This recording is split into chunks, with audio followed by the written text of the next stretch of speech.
KPI Podcast Season 2. Assalamualaikum warahmatullahi wabarakatuh. Halo sahabat KPI, kembali lagi di KPI Podcast, podcastnya KPI Season 2 bareng saya Nazala Rohmiusmia. Nah, ngomongin soal pandemi ini sahabat KPI, pasti sudah sepanjang hampir setahun ya kita ngejalanin pandemi bareng sama pandemi ini. Nah, yang jadi pertanyaan apa sih yang udah kita bisa produktif selama pandemi ini. Nah, kita bakal ngebahas itu tuh di episode kali ini barengan sama Fakih. Fakih ini, halo Fakih, apa kabar? Halo. Boleh kenalan dulu deh. Baik. Oke, kenalan dulu ya. Iya, namanya. Boleh kenalan ya? Nama lengkap kamu siapa sih? Nama lengkap Abdullah Fakih Muzamil, biasa dipanggil Fakih, biasa dipanggil Muzamil, biasa dipanggil Abdul juga sama teman-teman kelas ya, iseng-iseng aja. Bisa juga dipanggil Zems, bahasa kerennya. Oke. Asal kamu dari mana sih? Asal dari, kalau lahir dulu di Ponorogo, kemudian nggak nyampe 3 tahun habis itu pindah ke Purwokerto. Jadi aku dibesarkan di Purwokerto, bahasaku ngapak. Ngapak. Kayaknya. Ngapak Orang ngapak, orang kepenak. Iya, FYI ini sahabat KPI, jadi kebetulan Zela sama Fakih ini satu kelas, kita angkatan 2020. Nah ini ngomongin kesibukan nih Fakih. Fakih sibuk apa sih selain kuliah? Untuk kesibukan sebenarnya saya nggak suka sibuk ya. Saya nggak suka sibuk, saya lebih suka produktif gitu. Jadi memang kalau untuk ya oke lah, untuk kesibukan selain kuliah, alhamdulillah seperti yang mau dibahas pada kesempatan kali ini kita mau bahas tentang hidroponik kan. Jadi saya punya usaha di bidang pertanian di hidroponik itu. Terus saya juga kebetulan lagi ngerintis sebuah komunitas positif gitu. Namanya Cita-Cita Indonesia. Mungkin teman-teman udah ada yang sekilas tahu gitu kan apa itu cita-cita dan lain sebagainya. Itu sih paling. Berarti kalau Fakih nganggur tuh nggak suka? Rebahan gitu nggak suka? Ya suka juga sih sebetulnya. Bahkan cita-cita saya itu pengen jadi rebahaners gitu. Tapi menghasilkan gitu ya. Iya, tapi income ngalir gitu. Ya karena jujur saya kebanyakan generasi milenial kayak gitu sih sekarang cita-citanya bisa rebahan tapi bisa menghasilkan gitu. Iya, betul. Oke, ngomongin soal hidroponik tuh berarti kan ngomongin soal tentang entrepreneur ya. Entrepreneurship.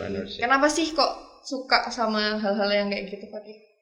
Sebetulnya nggak suka sih dulu itu.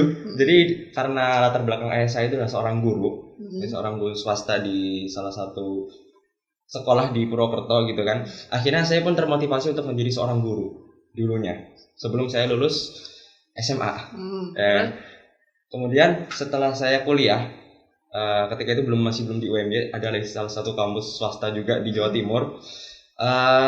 Saya dikenalkan oleh teman saya sebuah bisnis itu. Maksudnya dikenalkan tentang apa itu entrepreneurship, apa itu bisnis dan lain sebagainya. Saya dikasih buku, saya dikasih audio motivasi, video motivasi dan lain sebagainya. Nah, mulai dari situ termotivasi. Iya, termotivasi, mindset saya juga ikut berubah.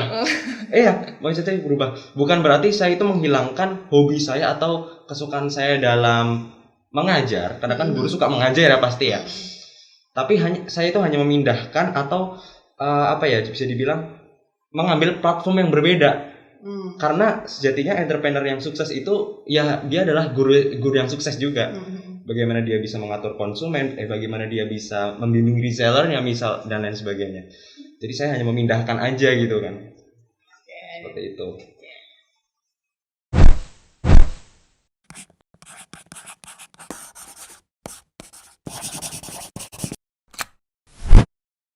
Nah, oke Fakih. Ini ada pertanyaan pasti kamu udah sering denger nih. Pertanyaannya adalah kenapa kamu pilih jurusan KPI padahal kamu kan sudah suka dengan pertanian. Kenapa nggak jurusan pertanian aja gitu? Ya ini pertanyaan yang sering dilontarkan sih dari para jamaah gitu kan, dari teman-teman, tetangga dan sebagainya. Oke. Kenapa saya lebih memilih KPI daripada pertanian atau mungkin FEB gitu kan, Fakultas Ekonomi Bisnis gitu yang kan. berhubungan gitu ya. Yang berhubungan. Karena gini, yang pertama memang karena saya cari beasiswa gitu. Sebetulnya saya itu nggak pengen kuliah juga sih sebetulnya, nggak pengen kuliah juga. Saya lebih suka kuliahnya itu kuliah praktis. Jadi ada kuliah kewirausahaan tuh ada. Cuman karena kendala orang tua jadi ya adalah geser-geser dikit. Orang tua pengennya saya kuliah biasa gitu kan. Saya kuliah biasa dan orang tua nyuruh saya cari beasiswa. Akhirnya saya pilih KPI. Kayak gitu. Adalah di KPI itu beasiswa gitu ya. Iya, ada beasiswa dan juga kenapa sih saya itu lebih memilih komunikasi gitu kan. Lebih memilih komunikasi daripada pertanian dan lain sebagainya. Kan jadinya komunikasi sayuran kan. Lucunya di situ, tapi sebetulnya nggak lucu gitu, karena memang hal yang paling fundamental untuk mencapai sebuah kesuksesan itu adalah komunikasi. Nggak hanya dalam bisnis, nggak hanya dalam profesi banyak apapun itu ya, banyak hal. Bahkan hubungan retak itu pun karena komunikasi yang buruk gitu kan, bad communication gitu. Gitu ya. Iya, jadi komunikasi menurut saya yang paling penting. Dan poin ketiga kenapa saya pilih KPI. Kenapa nggak Ilkom gitu kan? Kenapa nggak Ilkom? Kenapa harus KPI? Karena di KPI ini dia memadukan antara komunikasi dunia entertainment dengan dakwah. Nah, dakwahnya itu yang saya garis bawahi. Saya kan muslim ya. Saya muslim gitu kan. Dan memang sudah kewajiban sebagai seorang muslim untuk berdakwah. Kalaupun saya tidak bisa berdakwah di atas mimbar, berarti minimal saya bisa berdakwah melalui bidang entrepreneurship atau bidang apapun itulah. Insyaallah Intinya berdakwah lah kayak Dr. Zaidul Akbar gitu kan. Dia seorang dokter, beliau seorang dokter, tapi beliau juga berdakwah, aktif berdakwah. Itu alasannya sih. Panutan nih sahabat KPI, bisa ditiru ya. Bisa aja. Oke, nama usaha hidroponiknya sendiri apa nih?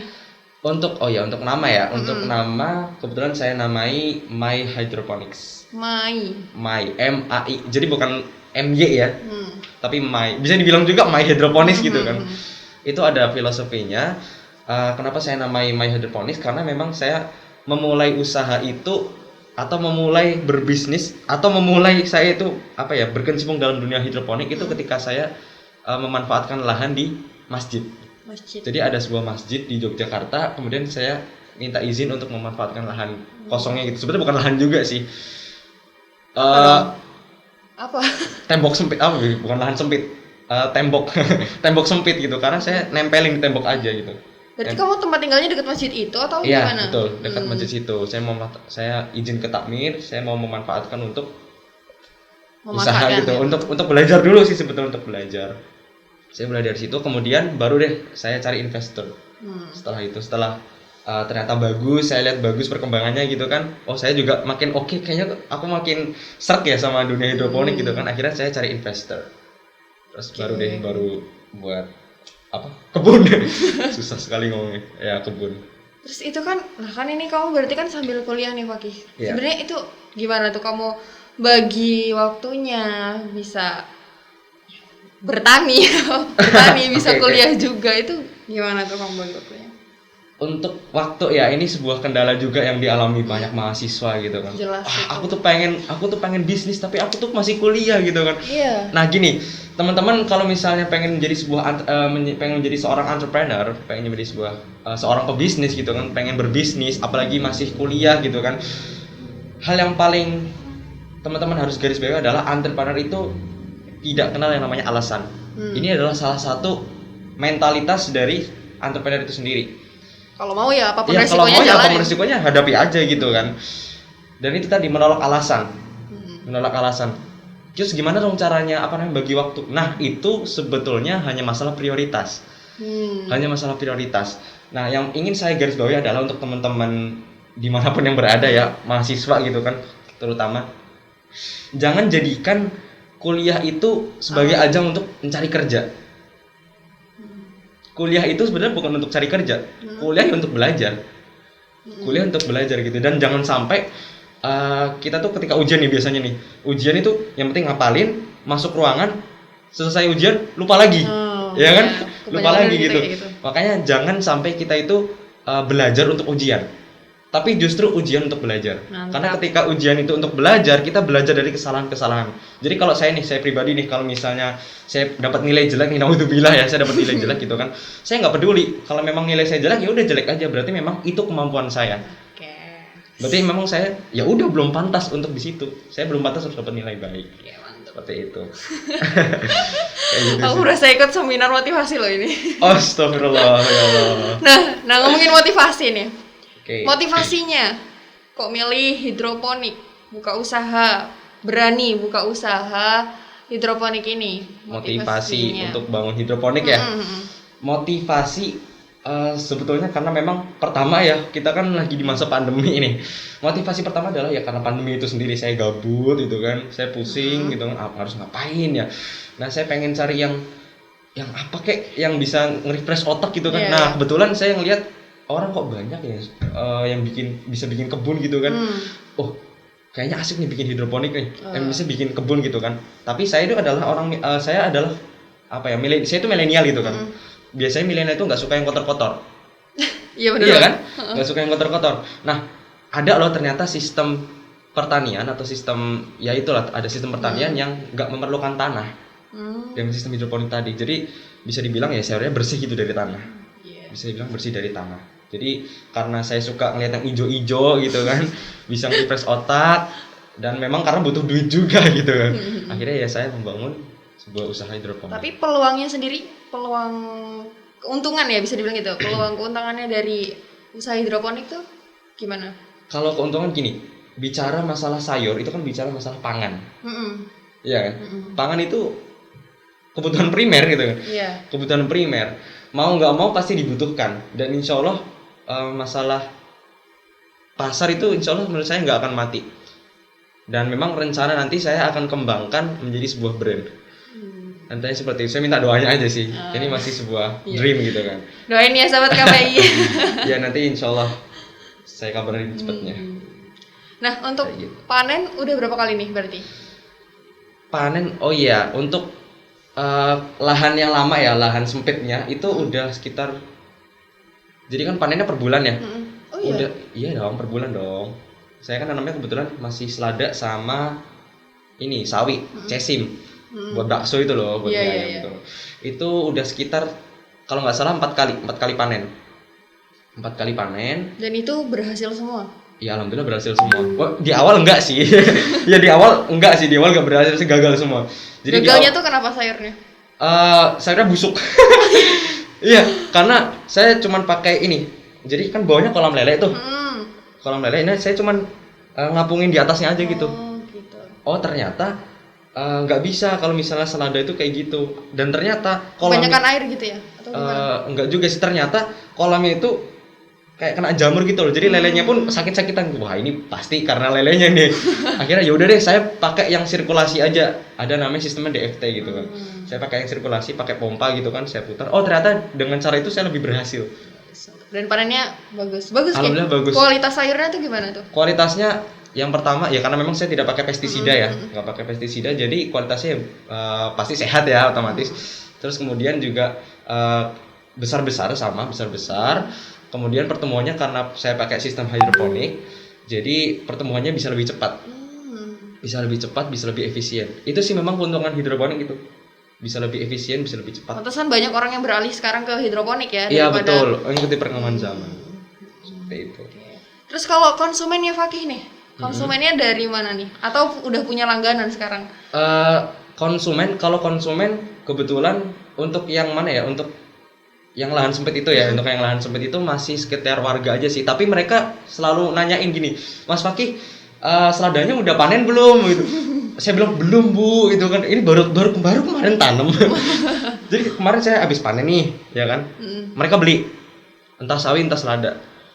Selang 3 hari kemudian tanya, Mas Fakih udah panen belum? Lah bu, kemarin saya baru panen ini. Lahannya sempit gitu kan. Nah dari situlah akhirnya saya membuat kebun baru. Nah kebun barunya ini masih dalam tahap proses pembangunan sih kalau FYI-nya. Oke, mantap. Masih dalam proses pembangunan. Karena masih baru juga itu. Oke, sekarang kita ngomongin goals nih. Oke. Ngomongin goals di 2021-nya Fakih dengan usaha hidroponik ini apa? Ini harus ke hidroponik atau lebih general? Lebih general boleh. Oke, boleh. Untuk hidroponik sendiri ya, saya ingin mengembang. Saya sebetulnya kalau di 2021 saya pengen buka lahan baru dulu sih, buka lahan baru dulu di daerah dataran tinggi. Jadi saya mau nanam yang namanya selada iceberg. Itu sekarang lagi banyak dicari restoran-restoran gitu. Jadi memang itu bagusnya itu tumbuh di daerah dingin karena dia kuncup kayak kol gitu loh. Iya. Sayur kol gitu. Kayak sayur kol gitu. Dia kuncup, tapi selada, dia jenisnya selada. Saya mau bangun di situ. Nah, nanti dari situ baru saya kembangkan mau buat brand sendiri. Wis, mantap. Gitu. Dan punya partner gitu atau gimana? Atau masih sendiri aja? Itu nanti mungkin saya buat ini sih, buat tim aja sih. Ya anyway nanti saya kabari lah seperti apa gitu. Dan selain itu saya juga pengen ngembangin cita-cita itu tadi. Jadi komunitasnya pengen saya besarin lagi gitu kan, pengen saya hidupin, dan rencana memang dari cita-cita itu saya ingin buat startup. Jadi startup yang berbasis pendidikan informal. Jadi kamu pengen jadi CEO gitu atau gimana? Kalau CEO kan dia yang manage ya. Bisa. Ya kalau memang saya ditakdirkan untuk menjadi CEO-nya, ya saya jadi CEO-nya. Kalau memang saya bisa mendelegasikan kerjaan itu kepada orang lain, ya berarti CEO-nya dari orang lain. Saya foundernya aja gitu.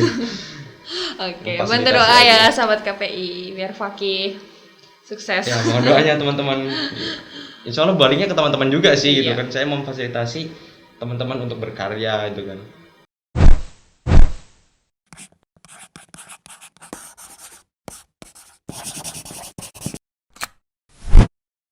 Nah, oke, di segmen ini kita mau ngasih tips dari Fakih nih buat sahabat KPI. Gimana sih buat buka usaha versi Fakih? Kalau ada sahabat KPI mungkin yang pengen tahu gimana sih mulainya. Oke, cara untuk buka usaha ya. Cara untuk buka versi usaha. Fakih sendiri. Saya juga belajar sih sama dari orang lain juga.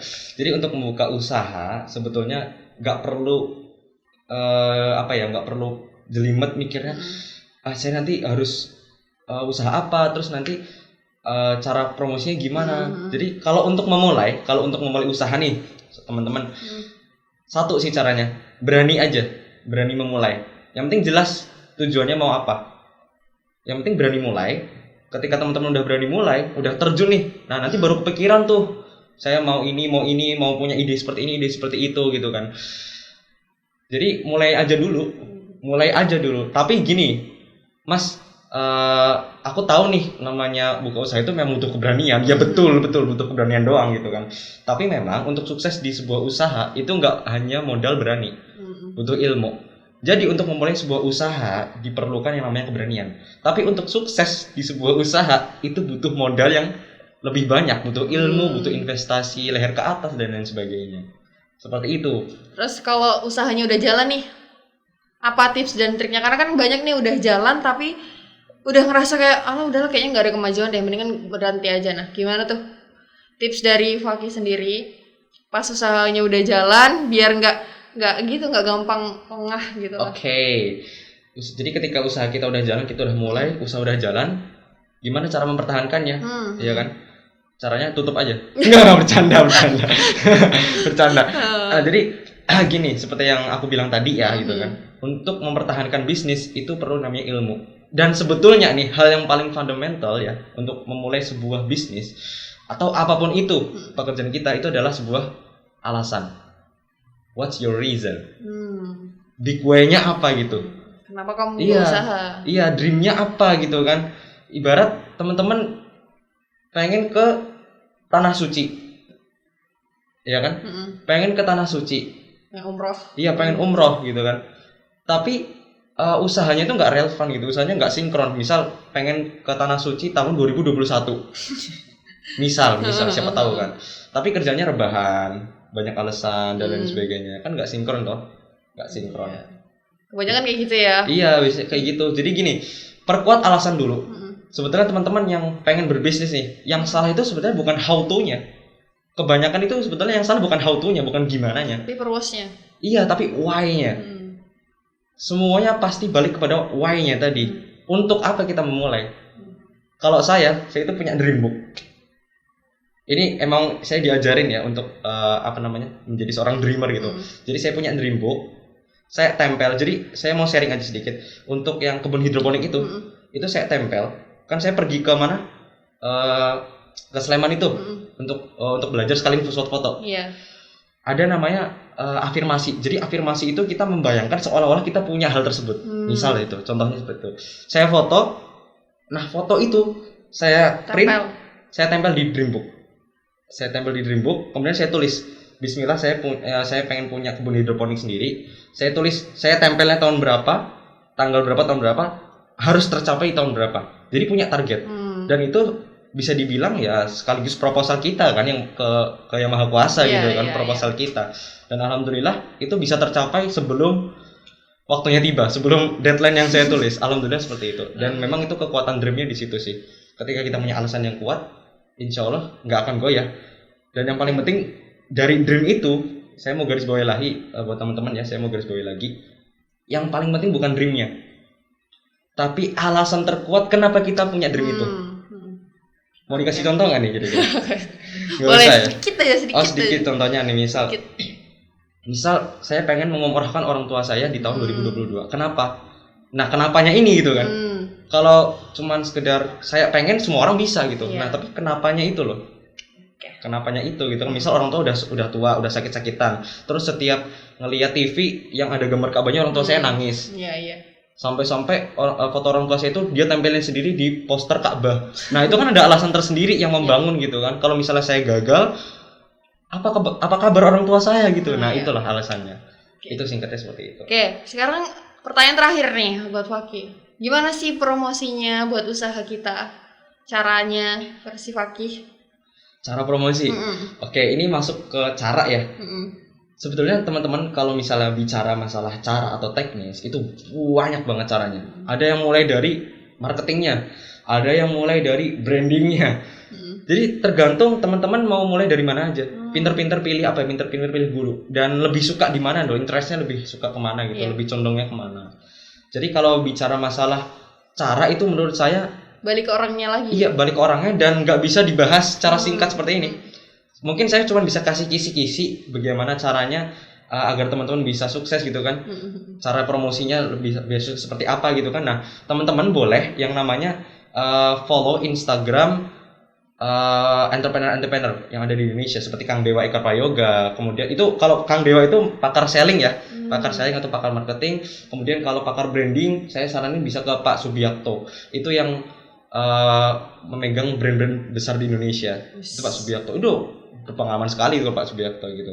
Jadi gini, untuk masalah cara, saran saya kita benahi dulu siapa yang kita follow di sosial media dan apa yang kita subscribe di sosial media juga. Itu mempengaruhi.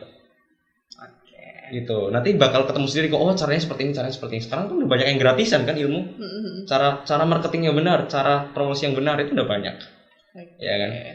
Caranya di situ aja sih. Karena kalau dijabarin satu-satu, waduh, sampai subuh gitu loh. Iya, sampai subuh loh gitu.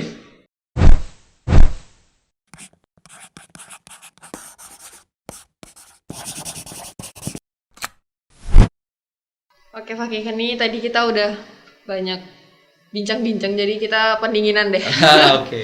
Pendinginan, ini ada games sedikit, rapid question namanya. Udah pernah dengar belum? Rapid question, enggak swap question aja gitu. Iya benar. Nah, ini nanti Zala ngucapin satu kata. Nanti Fakih bisa bales satu kata lain, tapi yang kira-kira ya apa sih yang dipikirin Fakih pas? Oke. Mulai langsung ya. Iya. 1, 2, 3. Entrepreneur. Mental. Passion. Kejar. Hobi. Luangkan. Gengsi. Buang. Muda. Mendunia. Berani. Ambil. Resiko. Hadapi. KPI Podcast. Wow. Mantap. Nah, ini sekarang udah sebelum Zila tutup nih. Oke. Mau denger closing statement dari Fakih ini buat sahabat KPI di rumah dimanapun berada. Closing statement ya. Begini, buat teman-teman yang ada di rumah, yang ada di kos atau kontrakan ya. Jadi gini, hari ini kita berbicara masalah kesuksesan. Sebetulnya saya pun belum sukses dan saya nggak pengen ngecap diri saya sebagai orang sukses. Saya belum sukses dan nggak akan saya akan terus berjalan untuk menjadi seorang yang sukses gitu. Nah, saran buat teman-teman, karena kita berbicara kesuksesan gitu kan, karena sukses ini sebetulnya hal yang sangat tiap orang beda-beda. Iya, tiap orang beda-beda. Nah, menurut saya adalah gini, sukses itu bukan masalah tentang materi, tentang ketenaran ataupun beli rumah, beli mobil dan lain sebagainya. No, it's all about becoming the best version of yourself. Adalah bagaimana kita bisa menjadi versi terbaik dari diri kita. Jangan sampai hari ini menjadi hari yang lebih buruk dari hari yang kemarin. Dan kalau bisa hari esok bisa lebih baik daripada hari ini itu. Dan whatever dream you have, you must do everything to make it into reality. Apapun dream kita, apapun mimpi kita lakukan apapun agar mimpi kita bisa tercapai. Dan satu lagi, kalau kita ingin mendapatkan sesuatu yang belum pernah kita dapatkan, maka kita harus melakukan sesuatu yang belum pernah kita lakukan. Itu sih, lebih ke situ. Itu men-challenge diri ya. Iya, challenge untuk teman-teman semuanya. If you want to make your itulah pokoknya udah cukup sih, kayaknya itu aja deh. Oke. Thank you ya Faki udah mau sharing bareng. Aku mungkin sahabat KPI dan Zel juga termasuk ya termotivasi lah. Berasa seminar motivasi nih. Sharing aja sih sukses. berbagi. Apa yang saya punya aja sih. Cuman sedikit. Oke, sahabat KPI, tetap stay tune terus ya di KPI Podcast bareng sama Zela masih di episode selanjutnya. Jangan lupa untuk subscribe channel YouTube-nya Official KPI UMY dan bisa dengerin juga di Spotify-nya Official KPI UMY. Dan juga jangan lupa lagi buat follow Instagram Official KPI UMY nih. Nah, sebelum Zela tutup, kita mau kasih tahu jargonnya nih buat sahabat KPI biar lebih semangat gitu kan. Jargon KPI ya? Iya. Nanti Zela kasih aba-aba kita bareng ya. Alright. 1, 2, 3. KPI UMY berilmu, beradab, berdaya guna. Wassalamualaikum warahmatullahi wabarakatuh.